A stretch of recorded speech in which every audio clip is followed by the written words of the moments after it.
working from here.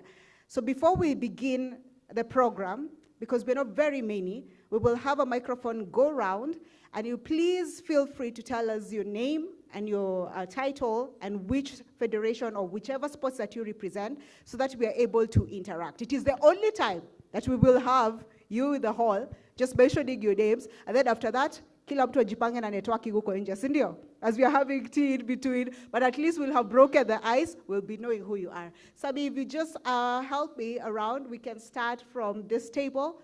Hapa kwenye raki ya Beketi. Yeah, but we knowing some of you, lakini sisi hatujuani, si ndio kweli? Si ndio kweli? Ay, hatujakunywa chai kidogo? Go ahead, Raki.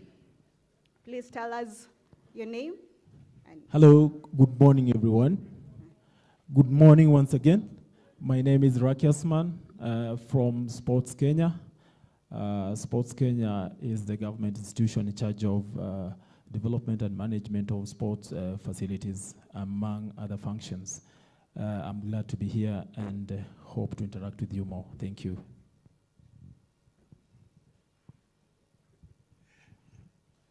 Good morning. How are you? Good. My name is Evans Basuki. I'm a professor of agronomy of KAS University, and I'm here on behalf of our Vice Chancellor, KAS University. I'll be one of the speakers. Thank you. Hello, good morning everybody. My name is Aaron. I'm from the Oceania Pacific region, invited here by KAS as one of the speakers. I'll be sharing a couple of things around some high performance areas and really look forward to interacting with everybody. Thank you.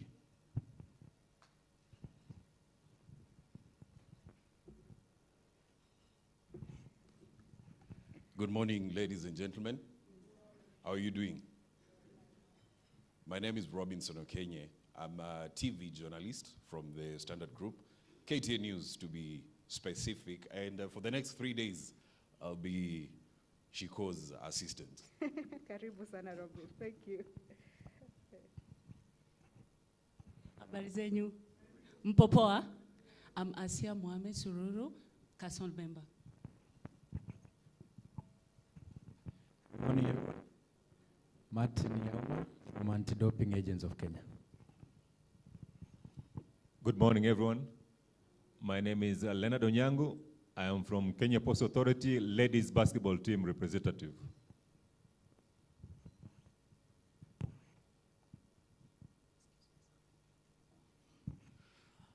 I'm Coach Nasitsi, a coach of soccer and athletics from Masinde Muliro University of Science and Technology, School of Biomedical Sciences and Technology, Department of Sports Science and Health Promotion, a postgraduate student.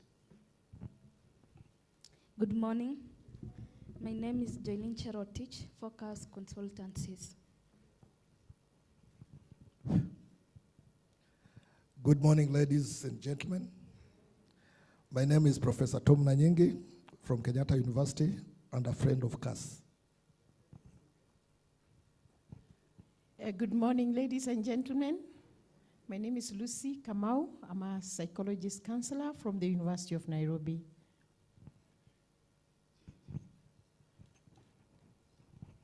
Good morning. My name is Caroline Gidaiga, Secretary General, Kenya Chukball Federation. Good morning, everyone. My name is Hari Mohari. I'm the Deputy Director of Sports, Nairobi City County Government.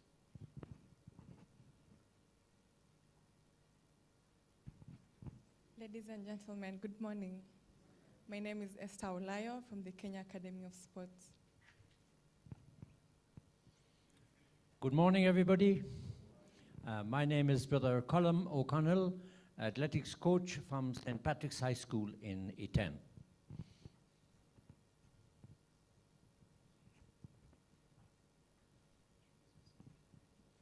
Good morning, everyone. My name is Simaloi Kilusu, sign language interpreter. Good morning. My name is Gideon Maina, sign language interpreter. Good morning. My name is Jafar Weimi, a sport enthusiast from the Kenya Academy of Sports. Good morning, everyone. My name is Josephat Andugu, sign language interpreter. Good morning. My name is Flodrin Sande from Kenya Academy of Sports and also a coach. Yes, good morning. I'm Stephen Kamau, Director of Sports, Tharaka Nithi County. Good morning. Obumba George, Sports Administrator from the County of Champions, Elgeyo Marakwet. Good morning, everyone. I'm Kipkemba Elton from the Kenya Academy of Sports. Good morning, all. I'm Stephen Ojuang, Sports Officer, Kenya Academy of Sports. Good morning, everyone. Kimanzi Mark, Kenya Academy of Sports. Good morning. My name is Mickey Olo, I'm a tutorial fellow from the Department of Physical Education, Exercise and Sports Science, Kenyatta University. Good morning, everyone. My name is Nancy Andanje, a tutorial fellow from Kenyatta University, Department of Physical Education, Exercise and Sports Science.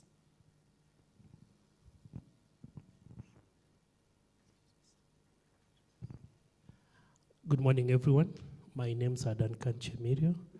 I'm the Deputy President, Kenya Judo Federation, but I'm coming for the organization SEHI.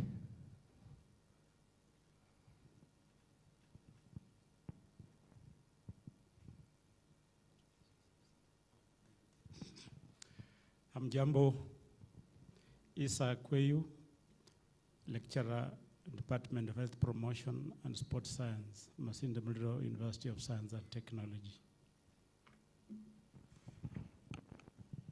Good morning, everyone. My name is Okoth Elvis from Kenyatta University, Tutorial Fellow, Department of Physical Education, Exercise and Sports Science. Good morning, everyone. I am Munyendo Japheth Ochuti. I am an advocate of the High Court of Kenya and a sports arbitrator. I wear several hats, but I don't want to expose them at this stage. I hope when we'll be, you said interacting or? We will keep interacting in between, but I know your profile is this big, Wakili. Yes. When we'll be networking, we'll keep on talking to one another. Yes. Pleasure to see all of you. Pleasure. Good morning, everyone. I'm Jackie Walubo from KAS University, Department of Geography and Environment. I'm a recreational runner. Tunakimbia hata kama hamtufukuzi. Good morning, everybody. Good morning. My name is Edna Sabiri from Masinde Muliro University. I teach in the Department of Health Promotion and Sports Science.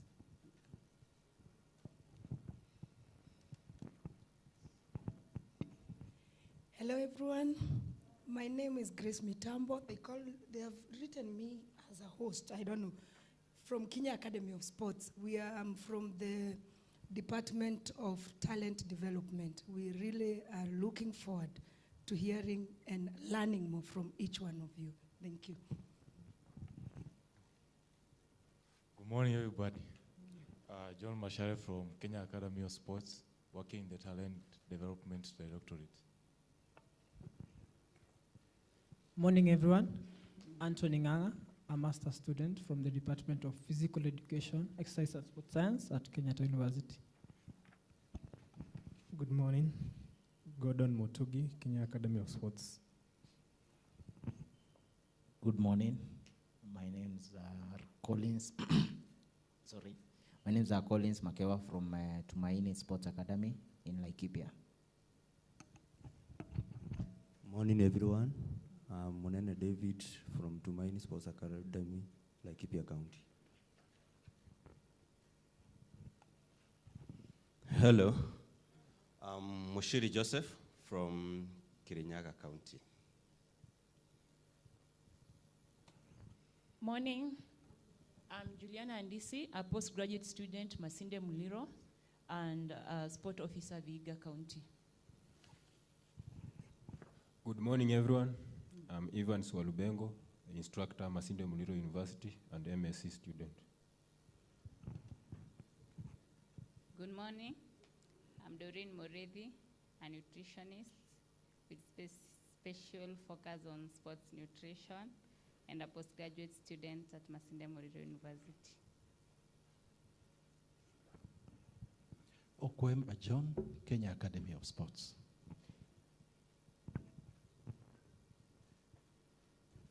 Okay, good morning. I'm Sarah Mhonja from Kenya Primary School Sports Association, Secretary Western Region. Good morning. Marlene Mugala, a teacher of PE and a student at Kenyatta University.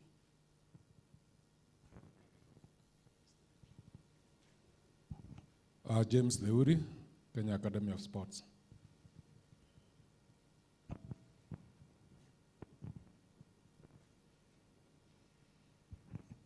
Good morning.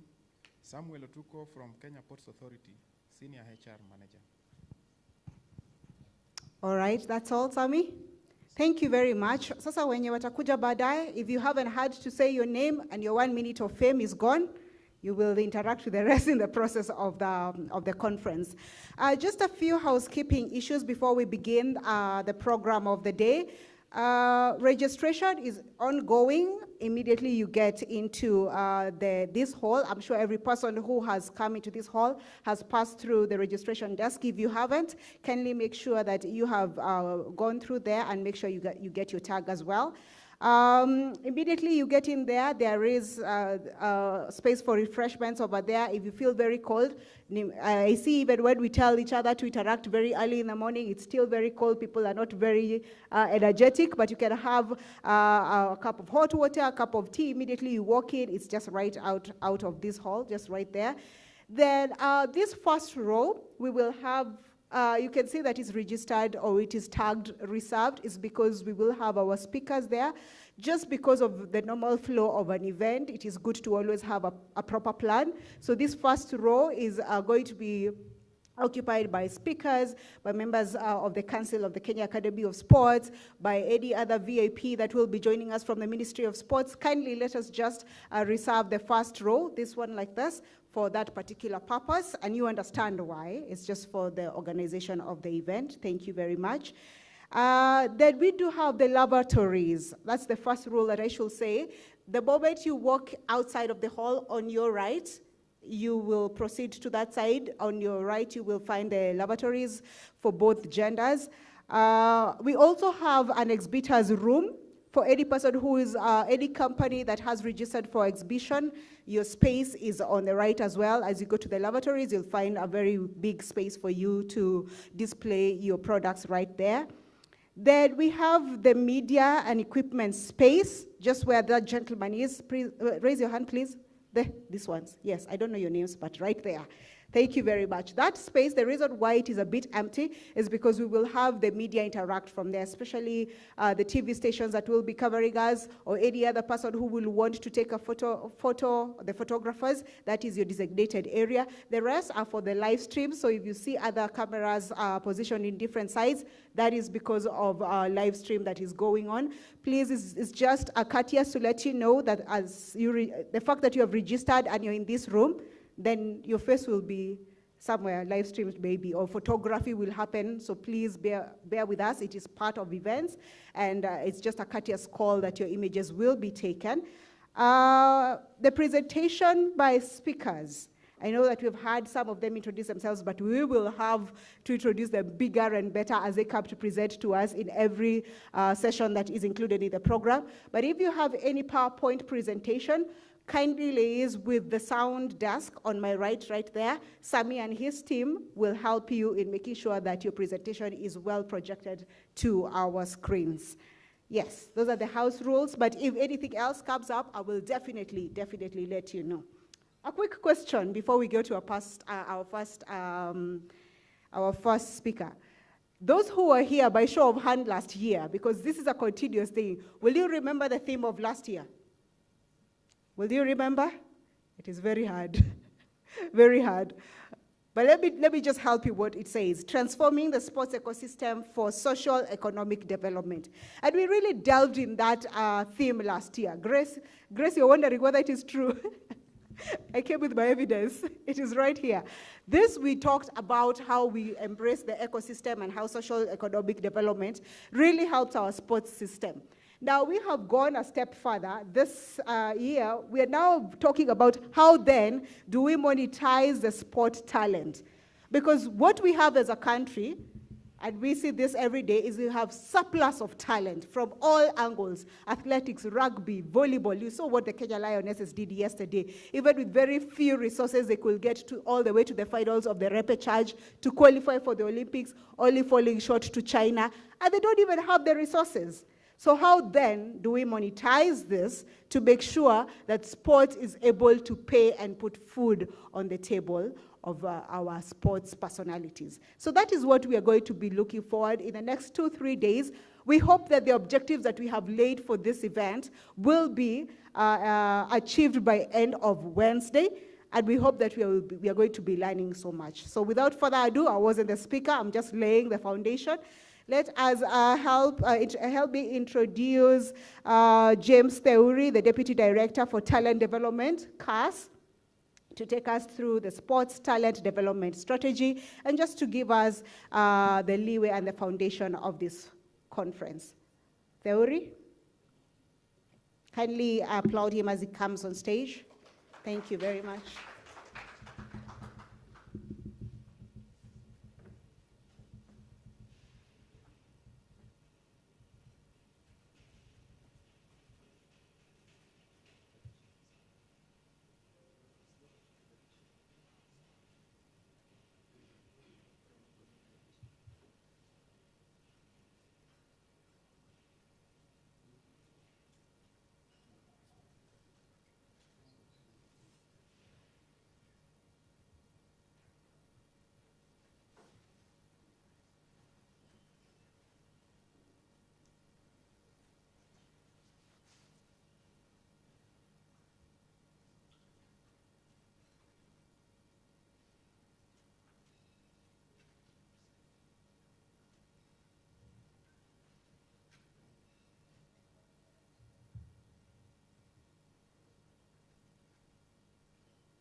Good morning, everybody. As I have been introduced, my name is James Theuri. I'm a Deputy Director in charge of Talent Development and currently heading that department at the Kenya Academy of Sports. So I'm taking you through briefly on the sports talent development strategy that as KAS we are adapting, and we would propagate that we start using it.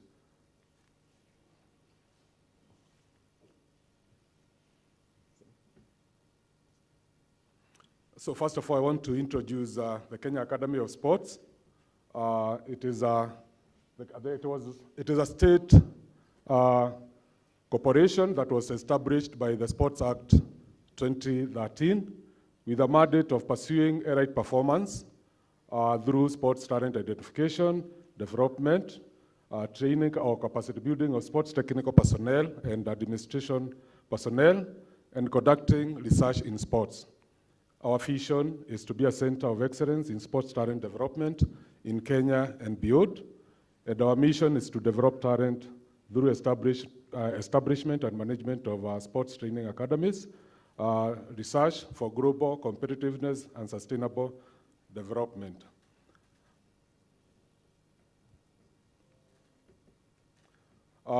We have a number of functions as the Kenya Academy of Sports. And the first one is to establish and manage sports training academies. The second one is to organize, administer, and coordinate sports courses. Sami? We have a mandate of organizing, administering, and coordinating sports courses for technical and sports the administration personnel. Our third function is to promote research and development in of talent in sports in collaboration with institutions of higher learning, national sports organizations, and other stakeholders. We also collect, curate, store, and disseminate tangible and intangible historical sports material to the public, sports organizations, researchers, and institutions of learning. Our fifth function is to receive and analyze data on training requirements from our sports organizations. The sixth one is to link with other institutions and organizations for regular updates on the current sports trends and perform any other function that may be directly or indirectly, contribute to the attainment of the foregoing. Then we come to the components of an effective talent development strategy. We have a few areas that you must focus on for you to have a good strategy of sports talent development. The first area is that you must start by understanding the importance of sports talent development, because if you don't value the fact that you need to develop talents, then you'll never have a good strategy. Then you must implement effective training and coaching programs for young talents, and we insist young talents. You have to leverage on technology and data analytics in talent scouting and development. Establish partnership with schools and communities to promote sports participation and talent development. Then you have to create pathways for talented athletes to transit into professional careers in sports. On the area of understanding the importance of sports talent development, and we as the Kenya Academy of Sports, we understand the value of that structured talent development strategy. There are a few areas that you need to focus on. The first area is on talent identification. There is no sport without the athlete. So that is the starting point. The focus should be on the athlete and not anybody else, not the managers, no one else. The first focus should be on the athlete, because without the athlete, the sport is not there. So you must identify potential talent which is crucial for sports development. It involves recognizing individuals with innate abilities and nurturing for them to success. Here we are talking about potential, not performance at this level. So you must be able to identify that potential abilities in athletes when they are still very young.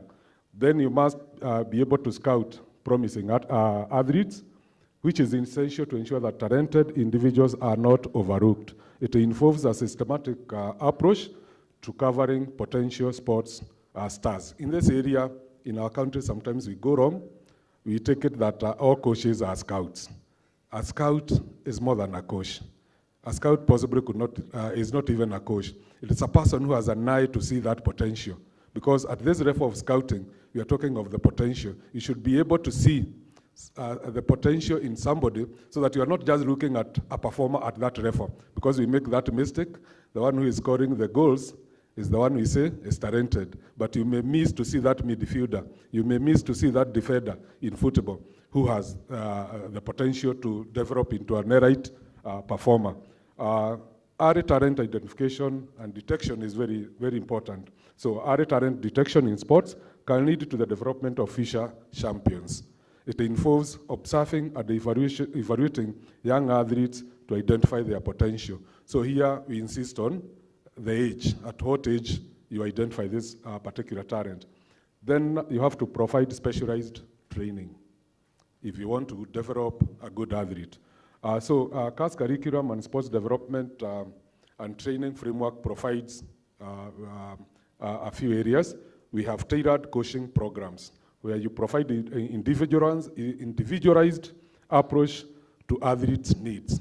You don't just have a group of 50, and you have a common program for all of them, because they are at different stages, they have different capabilities and abilities, so you need a tailored coaching program. The second one is taking care of the mental conditioning of the athletes that you have identified. These are crucial for athletes to achieve peak performance. It involves psychological training to enhance focus, resilience, and confidence. So we must also invest in the medical conditioning of our athletes when they're still young so that they can develop the resilience and the focus and confidence, which is very important in talent development.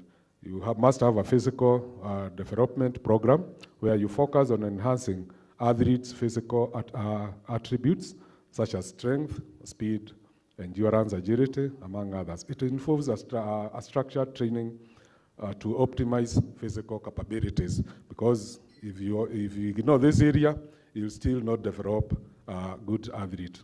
Then on promoting holistic athlete development, you must focus on the athlete as a whole.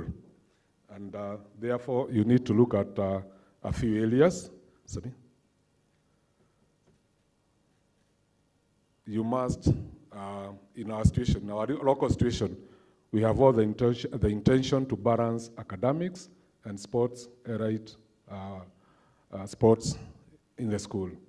You have to balance the academics and sports, which is essential for holistic athlete development. It involves creating a supportive environment for athletes to excel in both areas. We will not say that because you are talented in sports, you have no business in the academics. We want an athlete who can combine both, because both of them are important in developing a whole athlete, a complete athlete. Then nutrition, you must have a nutritional, you must provide nutritional guidance for athletes. This is an area that is sometimes ignored, but nutritional guidance is vital for athletes' overall well-being and performance. It involves personalized nutrition plans to optimize energy and recovery, an area that we also go wrong because we have a common diet for all our athletes when they are in a group, but athletes may have different nutritional needs for them to get into peak performance. Character building and values education. This is integral for athletes' personal growth. It involves instilling qualities such as leadership, sportsmanship, and resilience. An athlete may be very talented, but without character, that athlete may not live in the sports field for long.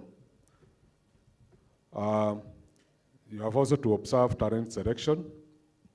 And we are saying there are different areas that you need to focus on. The first one is on the anthropometrics. You have to assess the physical properties, dimensions, and attributes, the somatype, height, arm span, and all that. This is an area that you cannot ignore. The physical attributes may be a limiting factor. Yes, you may have some unique cases where a very short person will play volleyball, but there will always be that disadvantage because you require some certain height, certain long span, arm span, for you to perform well in specific sports. Then the medical and mental assessment, you need to assess your athletes as you recruit them. You need to take them through a good medical assessment, a psychological assessment, so that you'll see and they will be aware where you are starting. The entry behavior of the athlete, so that you'll know the areas to focus on and the areas to develop. Then analyzing technical and technical skills, more than one person. So those interrelationships skills must be promoted. You have to promote teamwork and respect within the training environment to nurture a positive and supporting team culture. It is not just about the individual, it is more than that. Then we also focus on implementing effective training and coaching programs, because once you recruit the athletes, you must have now the programs to develop them. And the first area on is tailored training regimes. We tailored the training regimes. They are designed to optimize individual athletic potential and prevent injuries. If you don't have those personalized trainings, you may assume that all the athletes are at the same level. This may lead to injuries for the less developed athletes. We also personalize our coaching approach. to address specific needs and enhance skill development.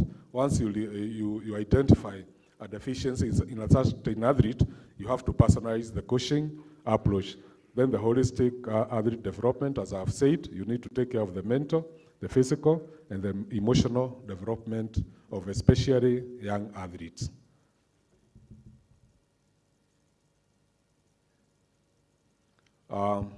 We are seeing that on the third area, you have also to leverage on technology and data analytics in talent scouting and development by focusing on a few areas or using a few aids. The first one is on the all-powered scouting platforms. These revolutionize talent scouting, offering advanced data analysis and predictive capabilities. In our case, we have what we call the Talanta Digital Hub. We are using it to assist us on this area. Somebody will be presenting later on it. The big data for talent identification, you utilize big data. When utilizing big data, it enables you to identify the potential talents through comprehensive analysis of performance, metrics, and traits. For the visual reality for talented athletes, those tools provide immense assessment experiences, enhancing the accuracy of talent evaluation and skill profiling. Blockchain for secure talent data management. It ensures secure and transparent management of talent data, safeguarding sensitive information. What we are seeing is that we have come to a time where technology is part of talent identification and development. Then you must establish partnerships, for our case with the schools and communities, to promote sports participation and talent development. It could be difficult to work alone. So you need to establish partnerships with other stakeholders so that you can achieve more. In our case, we have partnerships with the schools, programs, and facilities. Because schools provide access to sports facilities and organize programs to encourage active participation in sports.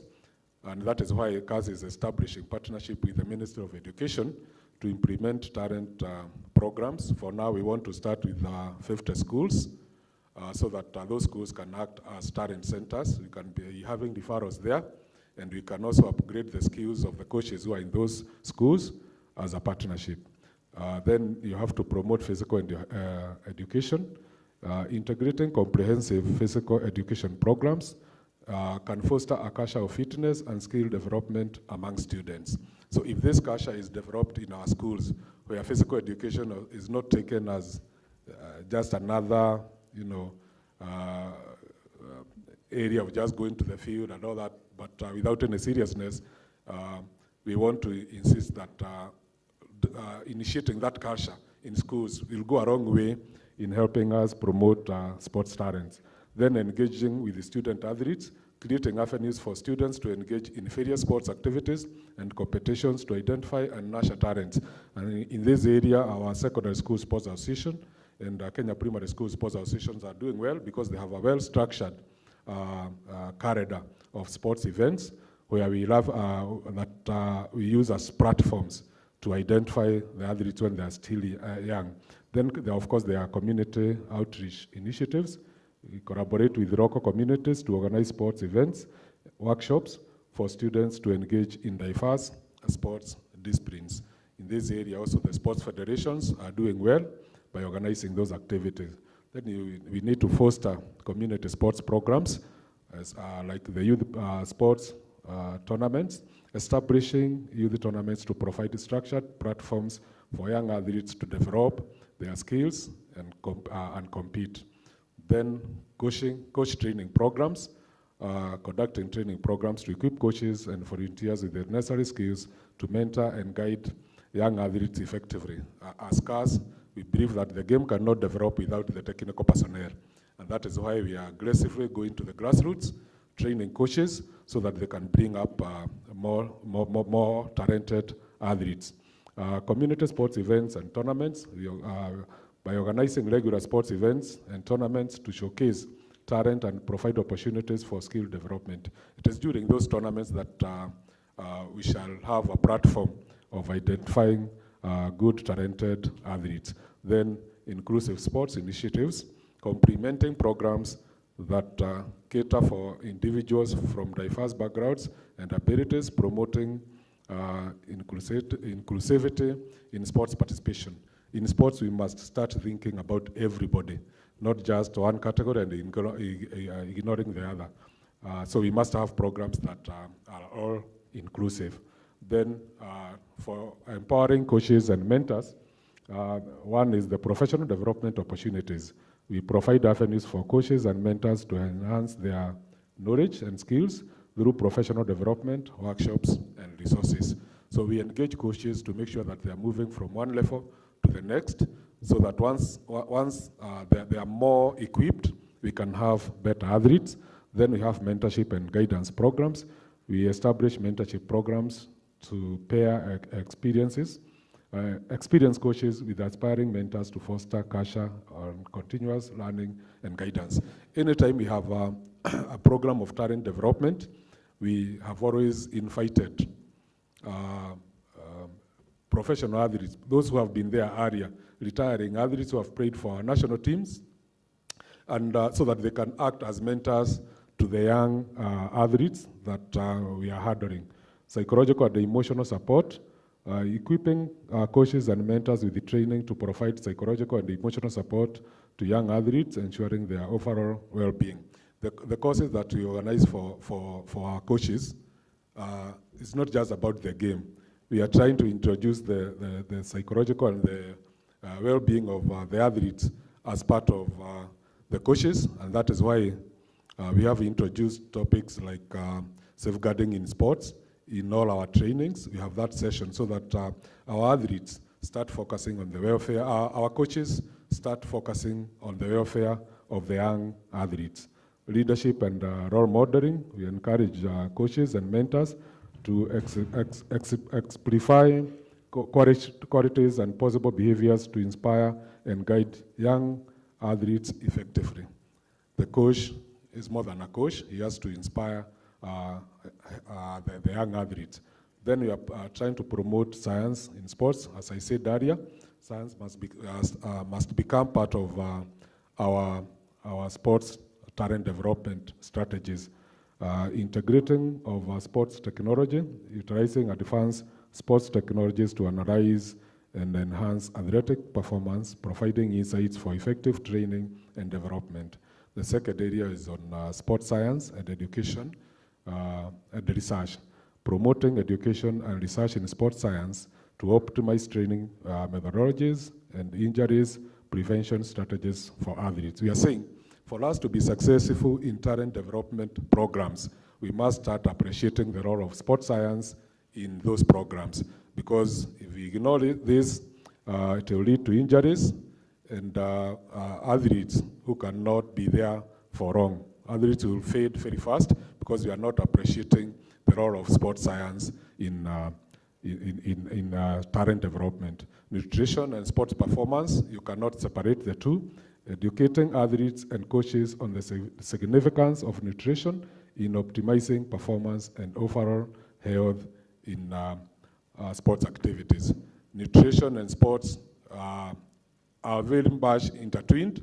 You cannot ignore nutrition, and therefore it has to be promoted throughout our sports athlete talent development programs. Then rehabilitation and injury management, a big area of sports science. You must implement effective rehabilitation and injury management programs to support athletes in recovering from sports-related injuries. This is an area that has to be developed because it is a shortage. Our athletes are getting injury. I don't believe we have enough. I don't think we have adequate rehabilitation, sports injuries rehabilitation experts in our country. It is an area that we need to grow further. Then you need to create pathways for talented athletes to transition into professional careers in sports. For you to achieve that, you must support the athletes in their transition to professional sports careers by focusing on a few areas. One is facilitating exposure to professional competitions, arranging opportunities for talented athletes to compete at professional level and gaining valuable experience. As KAS, we are trying to come up with partnership arrangements with several international academies so that we can have exposure programs for our young athletes. Assisting with contract negotiations and endorsements, this is an area that we need to guide our athletes on, because some of them are not transiting well for lack of knowledge. So you need to provide support in negotiating contracts and securing endorsements to help athletes maximize on their potential earnings. Then the area of mental and emotional readiness for the professional arena.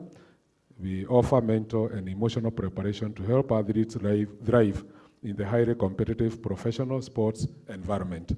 This is an area that we are also not doing very well. We have so many of our athletes being invited for trials outside there. Most of them fail, but possibly they're not failing because they're not good. But we have not, prepared them to meet, to get to that platform. So even just by getting into a field that is full of spectators, fans, our athletes will not perform well because we have not taken care of that mental preparation. The fourth one is financial planning and management guidance. We need to guide our athletes in financial planning and management to ensure long-term security and stability. As KAS, anytime we have a group of athletes, we do invite financial experts to come and have a talk with the athletes, because we have realized it is an area that they are not doing quite well. Ensuring holistic development and well-being of the athlete. One, by healthy and injury prevention programs. You need to to implement comprehensive health and injury prevention programs to safeguard athletes' welfare, well-being, and longevity in their careers. Here you must focus on the facilities that we are using, the equipments that we are using, so that you are mindful of the injuries that our athletes could be exposed to. If you want them to stay in sports long, you must be mindful of that training environment, how safe it is. Personal and professional life balance, supporting athletes in maintaining a healthy balance between their personal lives and professional sports careers. That is just guiding the athletes on a healthy living so that they can succeed in their sports. Access to educational and skill building opportunities. You need to provide access to educational and skill building opportunities to prepare athletes for life beyond their sports careers. The sports career does not last for long, so you need to have programs of transitioning these athletes so that they can move from one stage of active playing to another level. Then the mental health support and counseling services must be part of your talent development programs. You need to offer mental health support and counseling services to our athletes. That is also an area that we are not doing so well, and we need to enhance. Then we have the other area of fostering supportive and inclusive sports communities. We need to build a culture of respect and inclusivity by promoting a culture of respect to create a welcoming environment for athletes from diverse backgrounds. We need to encourage teamwork and camaraderie by fostering the spirit of teamwork among athletes to enhance their overall experience in sports. Athletes who are better team players succeed more in sports than athletes who are just self-focused. We need to advocate for equal opportunities and fair treatment. Advocating for equal opportunities and fair treatment for all athletes regardless of their background and circumstances. We must agree that in our country, the best athletes are coming from areas that are not very well endowed. So if you are not promoting that atmosphere where everybody is being given an opportunity, we will be thinking that some areas cannot provide talented athletes, which is not correct. We also need to have supporting athlete transition post-retirement by providing support for athletes in transitioning to life beyond their professional sports careers, ensuring smooth and fulfilling transition. we should see most of our athletes transitioning from active participation as athletes to possibly coaching, management of the same sports. That is what we need to promote for our athletes. And thank you very much for listening to me.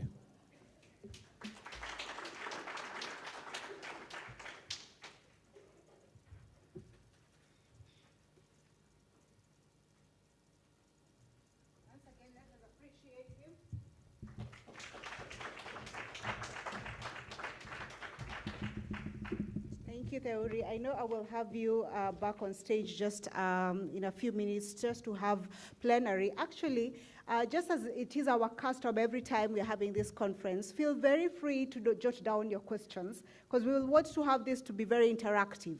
He may have said something that you will want to be further expounded, some questions or some queries that you will want to either share or even have answered. So feel free to write them down and I will have him on stage in a few minutes. The next speaker on stage, I will request Mr. Raki Asman to join me on stage. He will be taking us through facility management, sports facility management. And as he comes on stage, Raki Asman has attained membership of Public Relations Society of Kenya. He is a familiar face. Will you kindly use that side, Mr. Raki? Thank you very much. We have seen him at the Sports Kenya, head of corporate communications, Sports Kenya experience with over 15 years in sports. He has attained a Bachelor of Communications in UON, that is Nairobi University. He also has an MBA in Strategic Management and several short courses in sports management. He comes with quite a lot of titles and knowledge as far as sports management is concerned. Karibu Sana. This is the person that we need to ask very many questions after to expound and to explain why our facilities are sometimes locked, for what reason, why we have to see Harambee Stars plays in Malawi, and where do we have our Kasarani back. Sindio, karibu sana. Thank you very much, Shiko, for that rich introduction. Thank you very much. Actually, will you want a handheld microphone, or you feel comfortable here? Handheld is also fine. Okay, yeah. Sami, please, let's have one roving microphone here.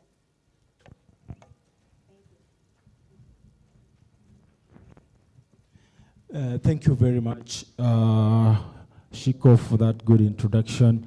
My name, as you've heard, is Raki Asman. I'm here on behalf of our Director General, Mr. Pius Meto, who was supposed to do the presentation, but because of other exigencies of work, I am here on his behalf. So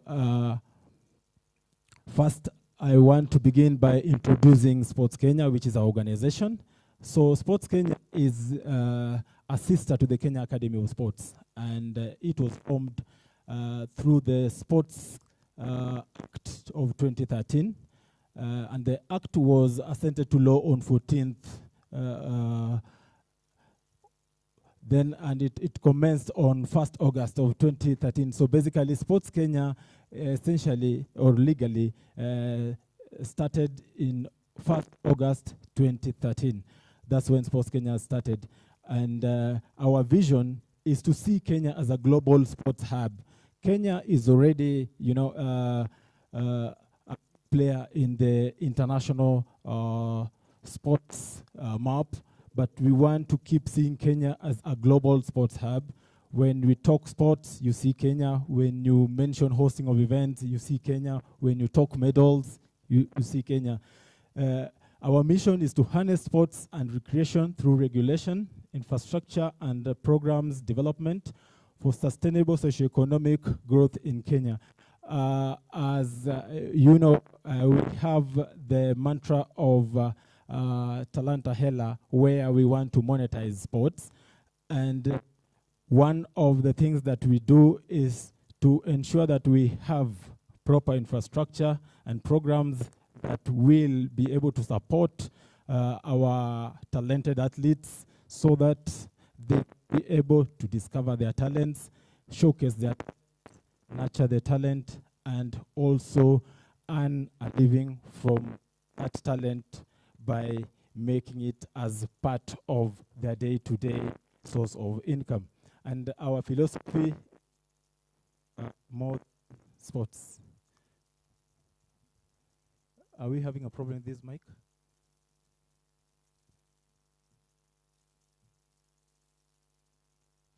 Okay, thank you.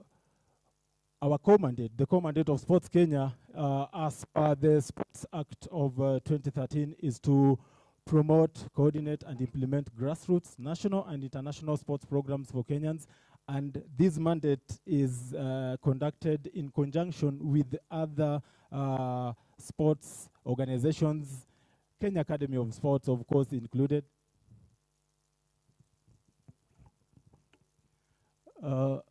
Kenya Academy of Sports included in implementation of this mandate. We are also to establish, manage, develop, and maintain sports facilities. And that is basically one of our very core mandates, to develop sports facilities, manage them, and to maintain the sports facilities. And this includes not only sports facilities, we also are empowered to do convention centers, indoor sporting and recreational facilities. That forms part of the sports and recreational facilities. And as you may have heard the MC talking about facilities that at some point are not able to handle our national events, but I'm going to discuss that much later, maybe just to give more info about that, because there's a lot of misunderstanding about why our teams are going to play in another country and we have sports facilities in our country. Maybe just in brief, we could say that we have a bid to host AFCON 2027, and that level of competition requires specific standards, if you may say, category 4 of FIFA stadiums, and our facilities have been category 3. So we have to upgrade them, and that's the reason we closed them, to upgrade them so that we can ensure that we host that event. So it was inevitable. Okay, we are also to adopt, develop, plan, set stadia standards, and license and regularly inspect stadia for sporting and recreational use. As you know, we need to have standards for sports facilities so that not everybody can just come in, build anything and call it a sports facility, because there are so many other concerns about safety standards, about international regulations like football, FIFA, World Athletics, FIBA, volleyball, name it. Another one is to collaborate with the county governments, learning institutions, and other stakeholders concerned with sports. And such collaborations, we have collaborated with several counties to assist them in developing sports facilities. As you may be aware, we have several facilities across the country, which we have supported the counties to build. For example, recently, the very latest one is Masinde Muliro Stadium in Bungoma, which is under Bungoma County. We did it and handed over to them. We have Kericho Green Stadium, which was renamed Kiprugut Chumo Stadium. We have other stadia that we are still developing in Wote, in Marsabit, in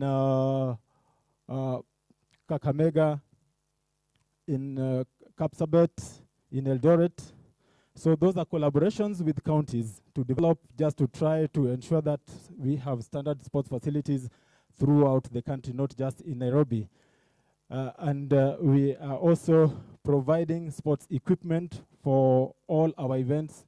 For those who've been actively in sports, you can bear me witness that much of our athletes rely on Sports Kenya facilities and equipment to be able to do whatever you see them do in the world stage. That is football, rugby, basketball, athletics, and all that. Let's move on. We also have a mandate to inculcate a sense of patriotism and national pride through sports and recreation, and to create awareness of national interest through sporting. So sports is one of the most uniting activities that we have, and as a country, you have seen even when we are most divided, whatever normally brings us together, the fastest way is sports. When Kenyans win, we all win regardless of where we come from. So that gives us that sense of patriotism. You see, when our teams play outside the country, our fans from the diaspora, they all flock there to show their patriotism to the team, facilitate preparation and participation of Kenyan teams in various international events. That is basically obvious. We have accommodation facilities and training facilities at Kasarani and Nyayo National Stadium, where most of our teams do the pre-departure camps to be able to prepare before they go outside there to conquer the world. Let's proceed. So the core discussion about that we're having today is about sports facility management. Let's move on. So what is sports facility management? It is the process of planning, organizing, coordinating, overseeing, and managing the operations of a sports facility.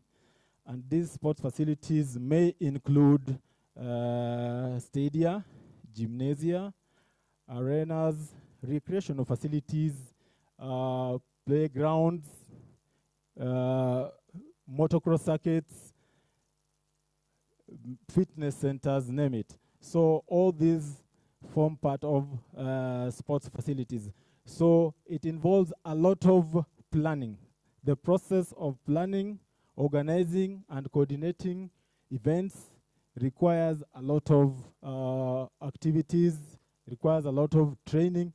So it also includes the development and implementation of policies and procedures to ensure the safety and security of the facility and its clients. Safety and security of athletes and spectators alike is very critical, and that's the reason why in the modern day we need to have the modern security systems, CCTV coverage for all the facilities, right from outside to inside the stadium. We need to have the venue control center that is modern, that has proper communication and public address system. All that come together to ensure that sports facility management is handled properly. So it's also, it plays a crucial role in ensuring that facilities are not only functional, but also provide a safe and enjoyable experience. Sports has become one of the most entertaining ventures that we have today. That is clean entertainment. The reason why football attracts some of the largest crowds in the world is because it provides for, you know, that clean kind of entertainment. You go there, interact with other people, interact with the game, enjoy yourself, then you go home. So basically, facility management must ensure that the facilities create an environment that is fun-filled, the environment that makes spectators and stakeholders alike enjoy coming to the facility. And in Kenya, where sports forms an integral part of our culture, effective sports facility management is very, very essential. As some of the examples of sports facilities that we have, sports complexes, and a typical example is Moi International Sports Center Kasarani. For those who've been there, the complex has several facilities. We have the main stadium there. We have the indoor arena, where we normally have indoor games like basketball, volleyball. Then we have the aquatic center, and we also have a hotel which normally acts as the accommodation facility for our teams as they camp at the training venue. So we also have stadia or stadiums, track facilities, especially for athletics. We have pitches, could be training pitches for football, rugby. We have indoor arenas, courts like basketball courts, volleyball courts, then aquatic centers, fitness and wellness facilities like fitness gyms, golf courses, playgrounds, skating rings, and maybe so many others that you may think about. I know my list has not been exhaustive. Those are just few examples. And maybe as we move on, you will be able to add in more sports facilities so that we can have the list as rich as we can as we move on. Currently, Sports Kenya is managing some of the sports facilities that belong to the national government. And these facilities include Moi International Sports Center Kasarani, Nyayo National Stadium, and Moi International Sports Center Kasarani is nicknamed the Home of Heroes. That is because most of our winners have their origin in that facility. Nyayo National Stadium. We also have the Jamhuri Sports Ground. Jamhuri Sports Ground is along Ngong Road, and that is where the Talanta City or the Talanta Stadium, which will be the anchor facility for AFCON 2027, is being built. The 60,000 capacity stadium is at Jamhuri Sports Ground. Another one is Kinoru Stadium in Meru County. So key elements of sports facility management, they are listed there: financial management, operations, staff, planning, facility maintenance, safety, security, marketing and promotion, customer service, risk management, and community access. So we can look at them one by one. So financial management includes budgeting, financial planning, and revenue generation for the sports facility. For sports facilities to be sustainable, they have to be able to generate income that can be plowed back to the facility. And in our local case, where most of our sports facilities belong to the government, we have to subsidize costs, or even sometimes provide for free training and competition venues for our athletes. But how do we then manage to maintain these facilities when the athletes pay very little or sometimes pay nothing? Okay, we have to get into other ventures whereby we use our facilities for other non-sporting activities. For example, we can have a sporting day by a corporate organization. We can have something like a concert, maybe a church concert or something like that. So these other activities that are non-sporting provide us with the revenue that we can use to maintain the facilities for sports.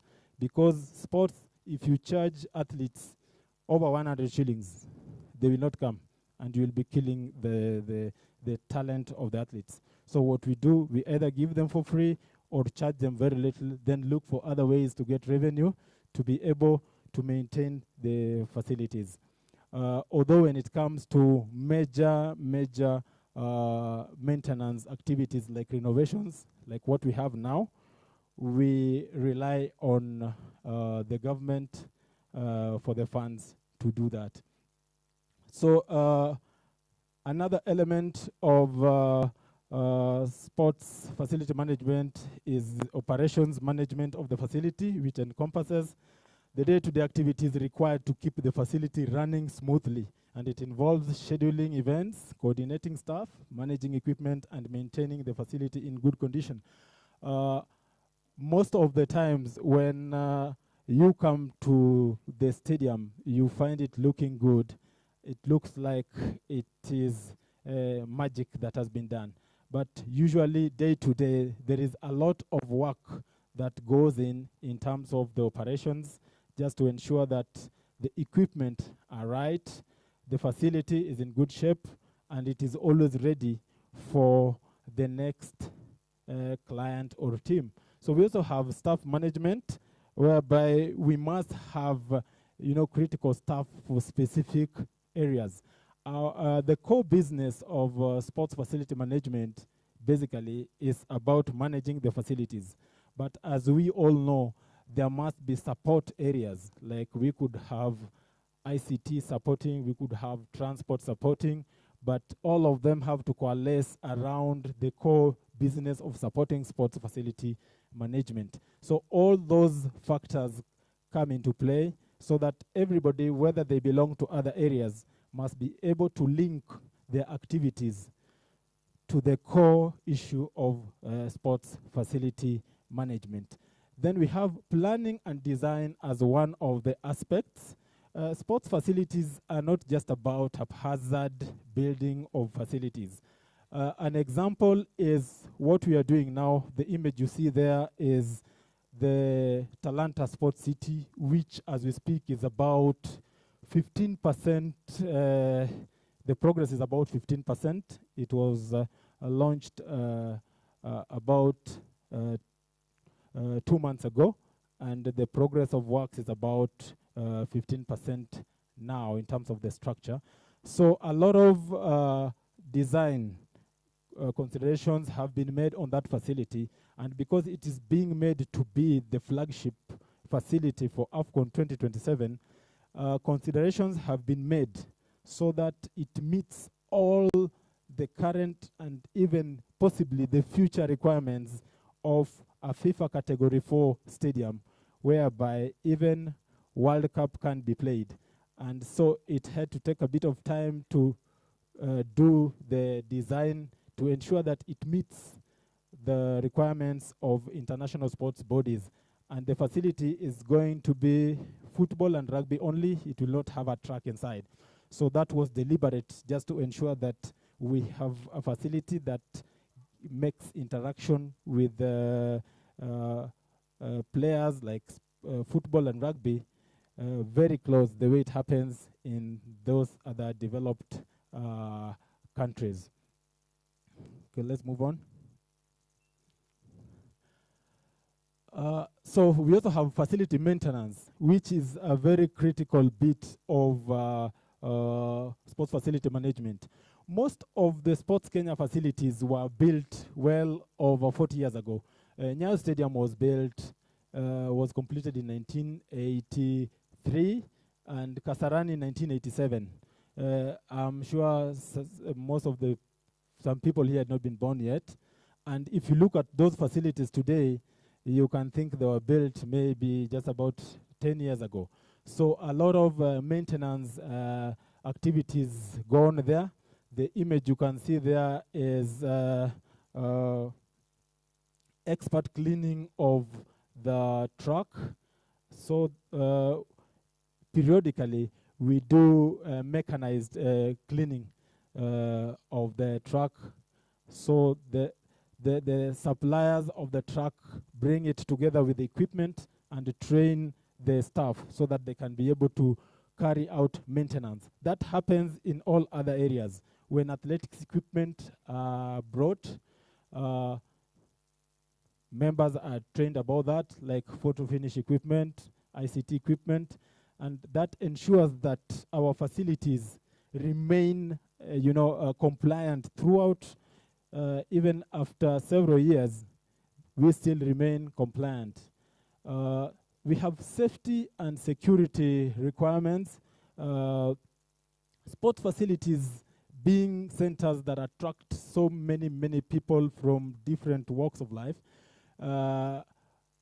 it is required that you have proper safety and security arrangements that are compliant with both the local government requirement and even those requirements of international organizations and sports bodies. One of the requirements of CAF to be able to give a stadium,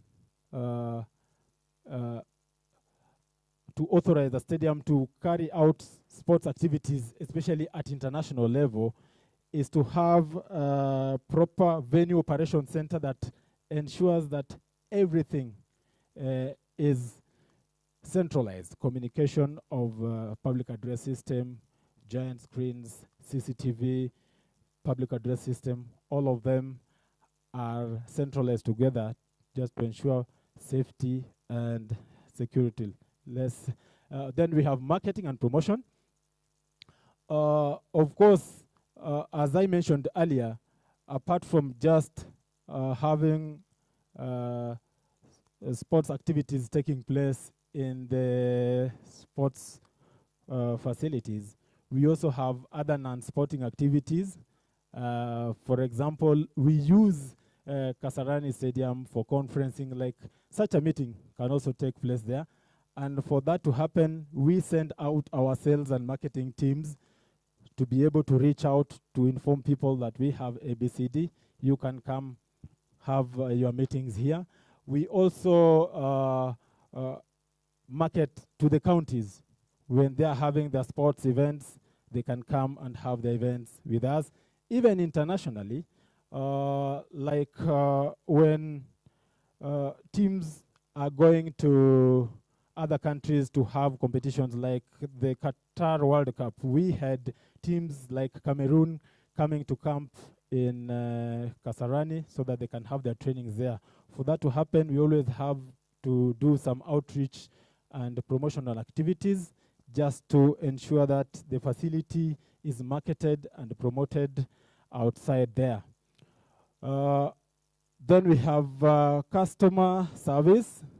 Of course, after marketing, you have service delivery, and you have to have trained customer service personnel that will provide positive experience to all users when they visit the facility, so that you always have them yearning to come back each and every time. We have risk management. Of course, sport facilities normally experience different levels of risks, and this means that we have to think of the potential risks and how you can mitigate them in the most effective, efficient, and economical way, so that everything that happens within the stadium, everything is safe and it is within the budgets that have been put. We also have community relations and community access. We exist within a community as sports facility managers. So what do we do so that we can relate very closely with the community? We create opportunities to engage with the community. Like we regularly have days when we allow some of the teams from the surrounding of our facilities. For example, in Kasarani, we can have teams coming from Roysambu, coming from Babadogo, Kasarani, just to come and play and enjoy themselves for free, just to interact. And sometimes we also work together with other sports organizations to plant trees, do interactive activities, team building activities, just to make sure that the community around also feels that they are part of the facility and they feel the importance of the facility, and it becomes part and parcel of them. So in conclusion, sports facility management in Kenya has gone beyond infrastructure development, and it requires a holistic approach that involves compliance with the contemporary regulations, maintenance, event planning, technology integration, and sustainability. This way, the venues automatically become vibrant hubs for athletes to discover, nurture, and monetize their talents. Moreover, the success of sports facility management ultimately contributes to the overall growth and well-being of Kenya as a sporting nation. So with that summary, you can see that sports facility management is very core in the sports industry in our country. So for further communication, those are our contacts for Sports Kenya. And with that, we come to the end of that presentation. And thank you very much for your time.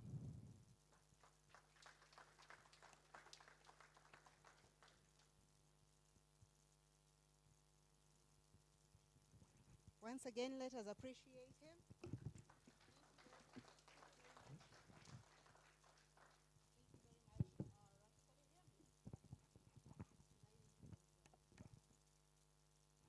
Tuko sawa? Nitumie hii. It's all right.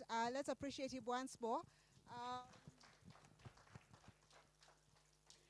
I hope you're writing down your questions and you'll bear with us today because we started a little bit early because we were waiting for most of you to do your registration, but we appreciate you coming in. And for us to be able to complete our morning session, will just allow us to slightly push a little bit so that we have one more presentation. The only thing that I will pray and request is that we're able to keep time when we have the presentations come on board. We just be able to keep time. But continue having your questions down because I know when I get you back here on stage, Raki, you will have a number of questions coming through, and especially those that are representing athletes and how they can access the facilities in terms of training, whether on and off the competitions and seasons. For now, we will talk about clean sport. Every so often, we get to receive an email from IAU or the Anti-Doping Agency of Kenya representing or sending us or are telling us how many athletes that have doped or have been banned by AIU or the Anti-Doping Agency of Kenya because of something that we are trying to manage as a country. Doping is a menace in this country. And that's why I'm calling on stage Dr. Martin Sia Ayauma, who is the head education and research for Anti-Doping Agency of Kenya. He's going to be taking us through clean sports. He's a sports scientist with a Doctor of Philosophy in Sports Science at Kenyatta University. He has a master's degree in sports medicine from the United States Sports Academy in Alabama. And he's currently working with athletes in Kenya to educate them on anti-doping and giving them alternative, acceptable ways of competing and being clean, including but not limited to injury prevention and rehabilitation. Karibu sana, Mr. Daktari Martin Yaoma. How are we going to manage this and how far have we come? We had you last year. Now, how far are we in cleaning up this menace in the country? Karibu sana. Thank you very much. Good morning, everyone. How are you? My name is Martin, as I've been introduced. I'm here on behalf of the CEO of Anti-Doping Agents of Kenya. I've made presentations in previous conferences, so I'm not new here. And personally, I'm a friend of Kenya Academy of Sports. I've had a very strong passion for talent, nurturing, detecting, nurturing, and development. When the academy was formed in 2013, I was working as a district sports officer in Mandera County.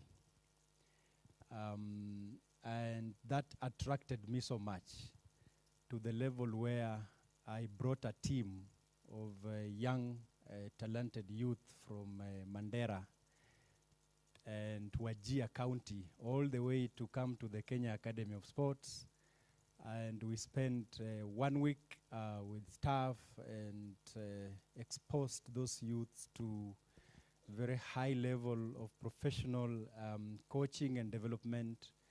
And I've just been following up those young men from Mandera, and some of them are very privileged to be in professional clubs right now. And that's how I started my journey with the Kenya Academy of Sports. And when I joined the Anti-Doping Agents of Kenya, I forged very close partnerships with the Academy, and we are working together with the Academy every step of the way. Now, my presentation is not new. I think most of you know that anti-doping exists in the country since 2016, and we are here to ensure that we protect the fundamental health of our athletes in the country, to be able to have an environment and to participate in a doping-free sport. Cognizance of the fact that Kenya is blessed with a huge pool of talent in many sports disciplines.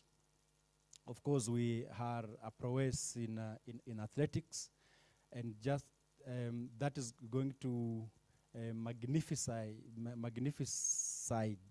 itself this year, when Kenya will be sending a large pool of athletes to the Olympics in Paris.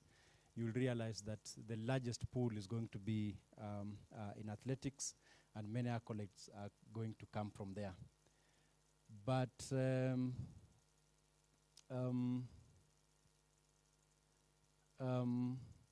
if you look at probably the history and development of sports, and you went to Rift Valley, it's becoming a powerhouse. It's becoming an economical hub, and many of our athletes are tending to gear towards getting involved in sports for purposes of earning income, uplifting their families, and making sure that they are living a very good life in these very difficult economical times. Just some statistics from the sports registrar, and just to back up my statement on the largest pool of talent in the country, we have almost more than 342 federations, registered federations with the sports registrar, with different sports discipline. Now, if you look at the athletes' development pathway, you can see there is now a shift in terms of athletes' pool. There are many athletes now in school, I think because of government's initiative for free primary education and free secondary education. We are now seeing many of athletes coming out from schools. There are quite a number who are still practicing amateur in terms of participation in sports.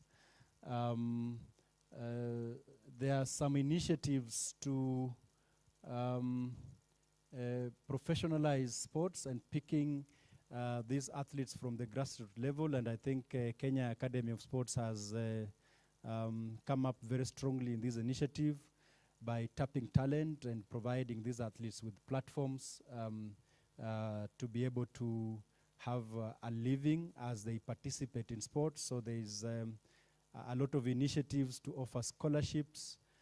There's a lot of initiatives for corporates to employ athletes.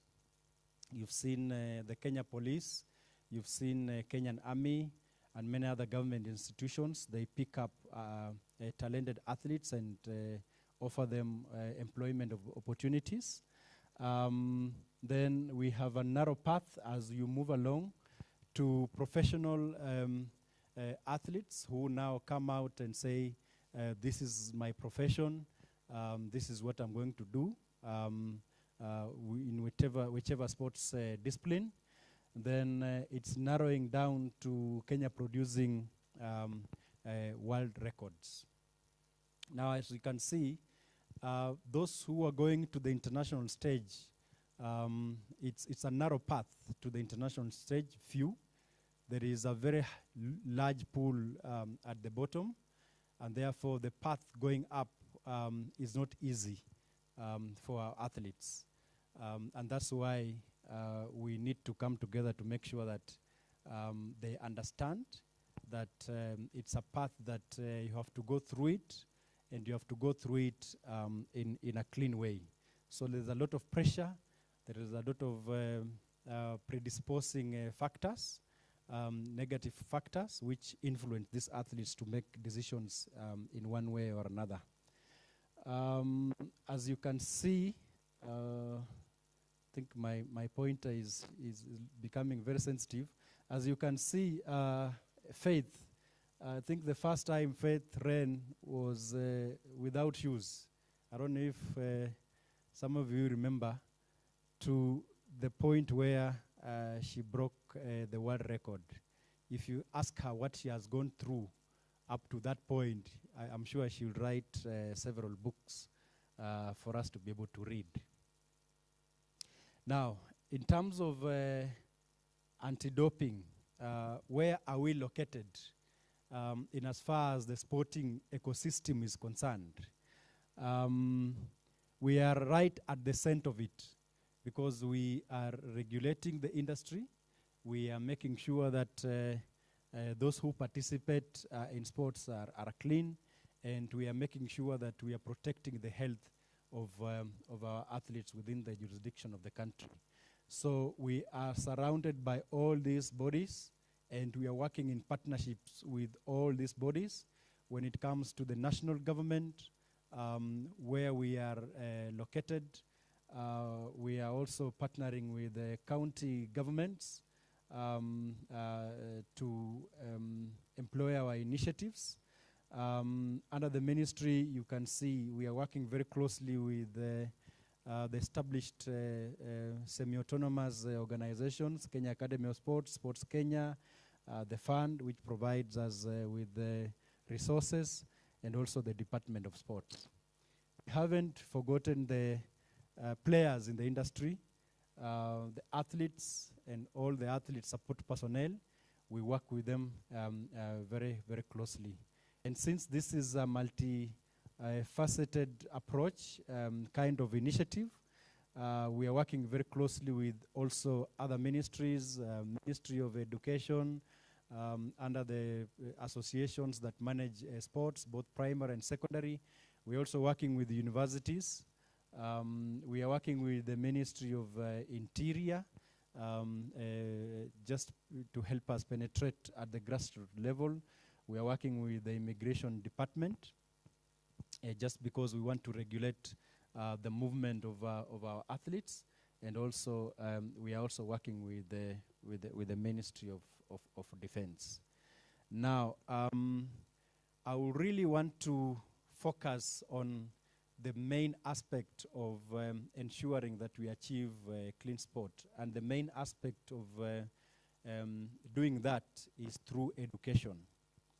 The World Anti-Doping Code 2021 says that the first experience for an athlete to come in connection with the anti-doping program should be through anti-doping education rather than doping control, which is testing.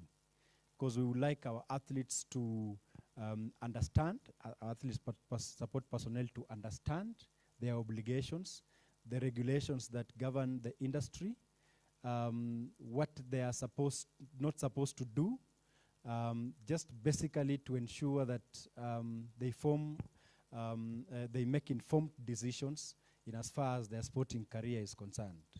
And therefore, we are emphasizing much on anti-doping education.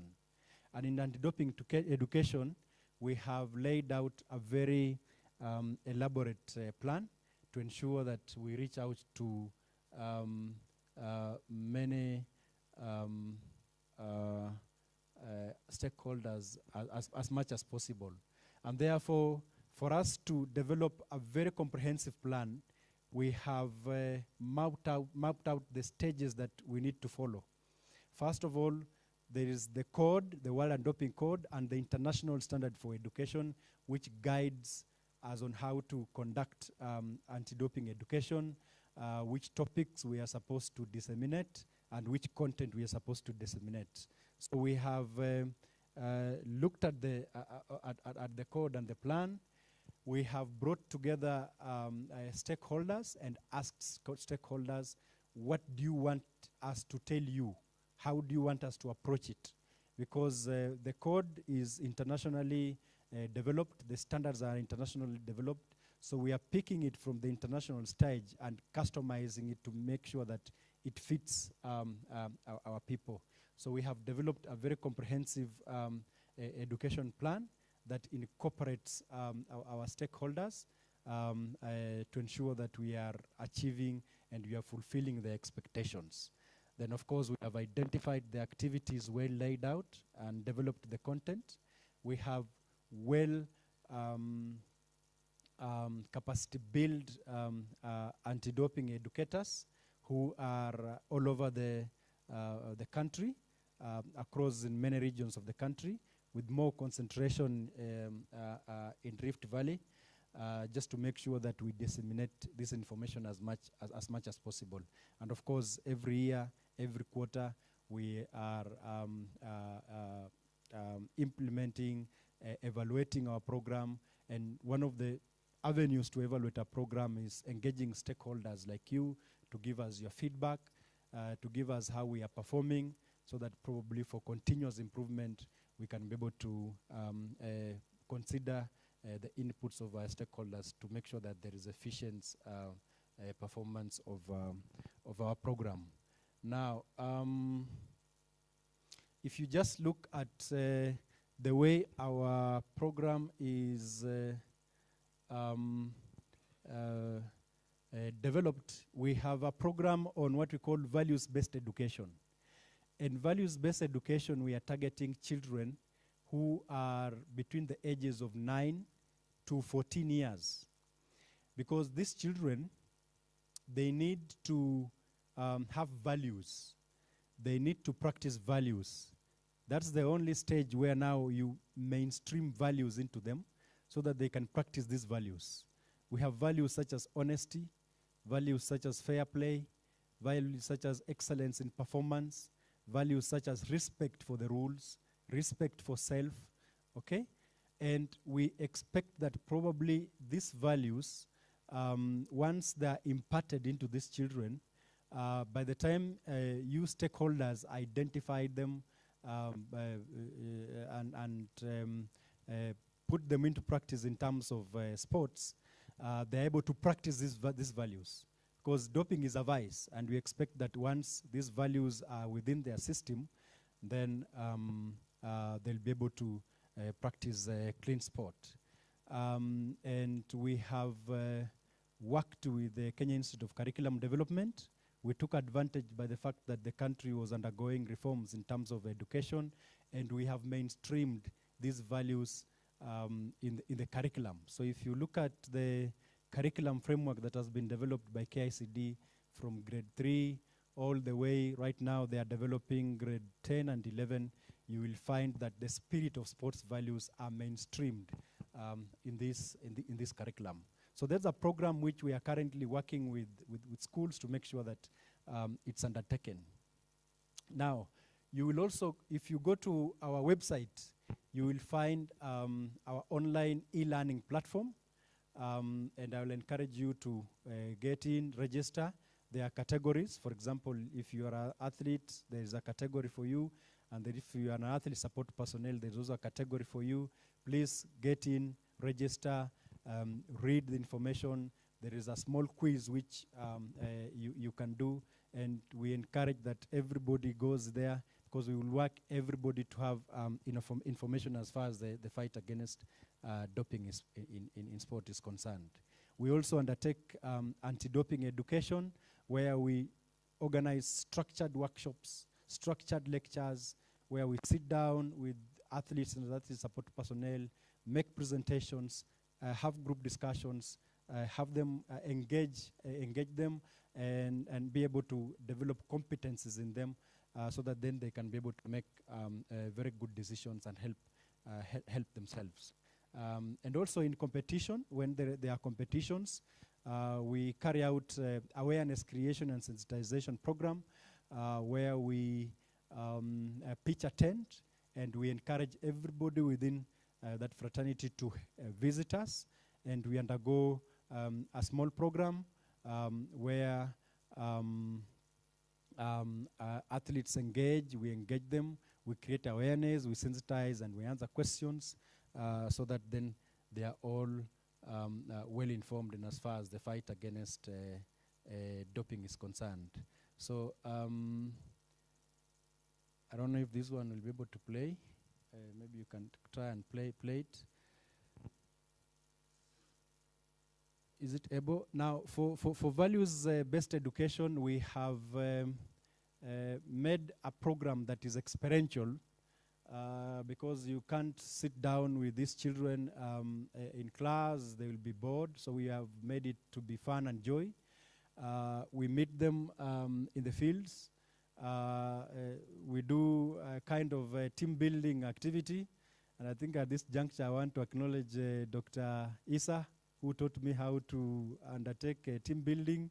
I brought this concept to ADAC, and we came up with a program where these children engage in mini games, where they compete, and from there the values are seen to come out. For example, the values of respect for the rules. During the game, we set out the rules, and we expect each one of them to follow the rules. We expect each one of them to respect each other. We expect that the platform is fair, so that there is a fair competition. We expect that each one of them become honest. And at the end of this game, we sit them down through a reflective process. And we go through the game through discussions, and so that then they can be able to understand.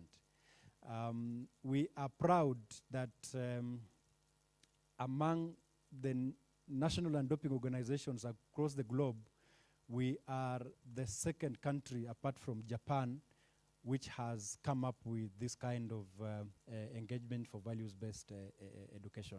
And we have been applauded across the globe. We have showcased this program in many global education forums, and everybody across the globe is looking to come and learn and showcase in Kenya.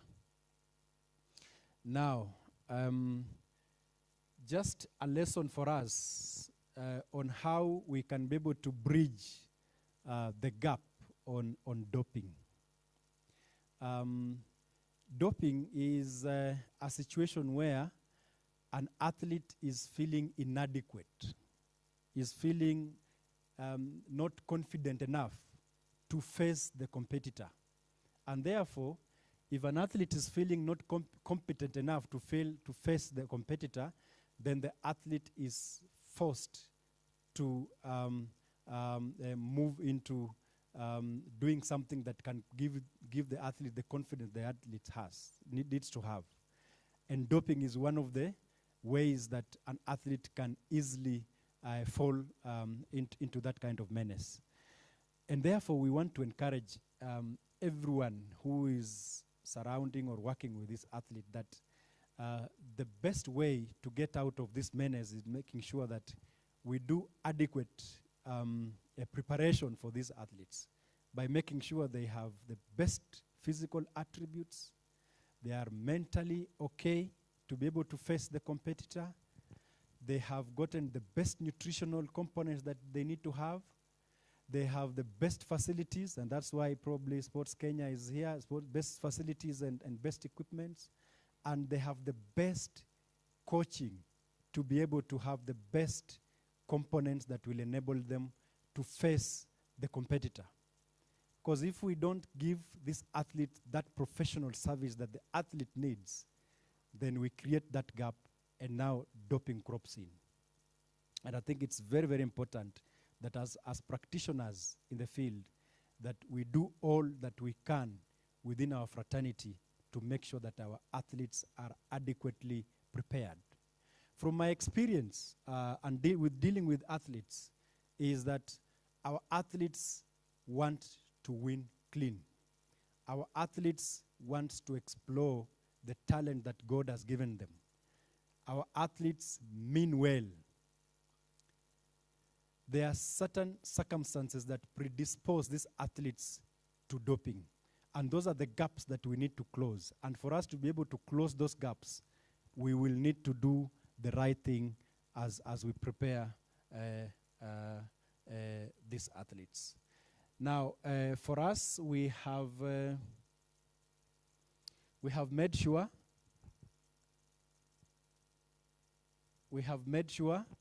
that we entrench the values-based education in the curriculum.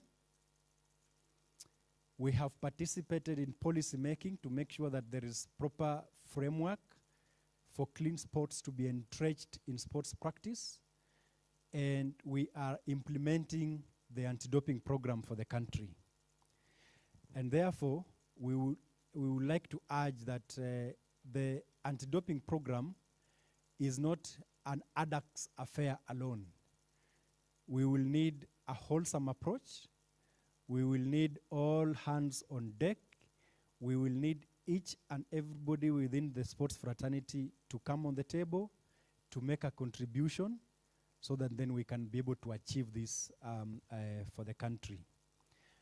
Currently, we are really struggling as a country. We have been categorized by World Athletics into category A. That means we have been categorized as a high-risk country in as far as sporting athletics is concerned. And World Athletics has placed very, very stringent rules for the country. We almost faced a ban in 2022. Government intervened. We saw the president of World Athletics coming to the country and met our president, President Ruto, and we made commitments as a country, and we are really trying as much as possible to implement those commitments. And that's why this year, hopefully, our country will be participating in Olympics. If we could not have done that, then we will have said goodbye to sports for this country, because we were looking at an imminent ban for the country, and it just shows how it will have looked bad for the country. So for us to be able to have a proper entrenchment of the anti-doping program and achieving clean sports, I think the baseline has to be that if our physical education teachers can be able to pick this in the curriculum and make sure that that generation, not the Gen Z, I think those ones have passed that stage, isn't it? But those ones who are below the Gen Z have values, okay? So then if they have values, they can practice these values in sports and other aspects of life, all right? And therefore, for us to be able to achieve that, we have a small challenge as the agency, and we are looking for ways of surmounting that challenge on implementing this values-based education. We need to reach all the teachers in the country and capacity build all the teachers in the country so that they can be able to implement this. Currently, we are not able to reach all schools in the country, all the children in the country, but we have mainstreamed it in the curriculum. So if we can find a way of capacity building our teachers so that they can be able to mainstream this during the physical education lessons, which is mandatory under the CBC curriculum, We are looking at a bright future. We are looking at a situation where the country will be able to embrace clean sport. And I think to this front, we are forging partnerships with many organizations. I think Professor Nywera will maybe about it when he comes. We have made very good progress so that then we can be able to achieve this. Thank you very much for listening to me.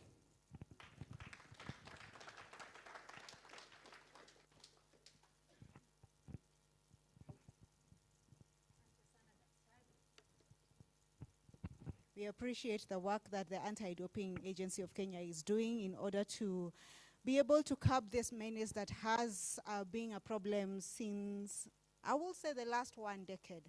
I think the last time that, the first time that we had a real big doping case in the country was in 2012.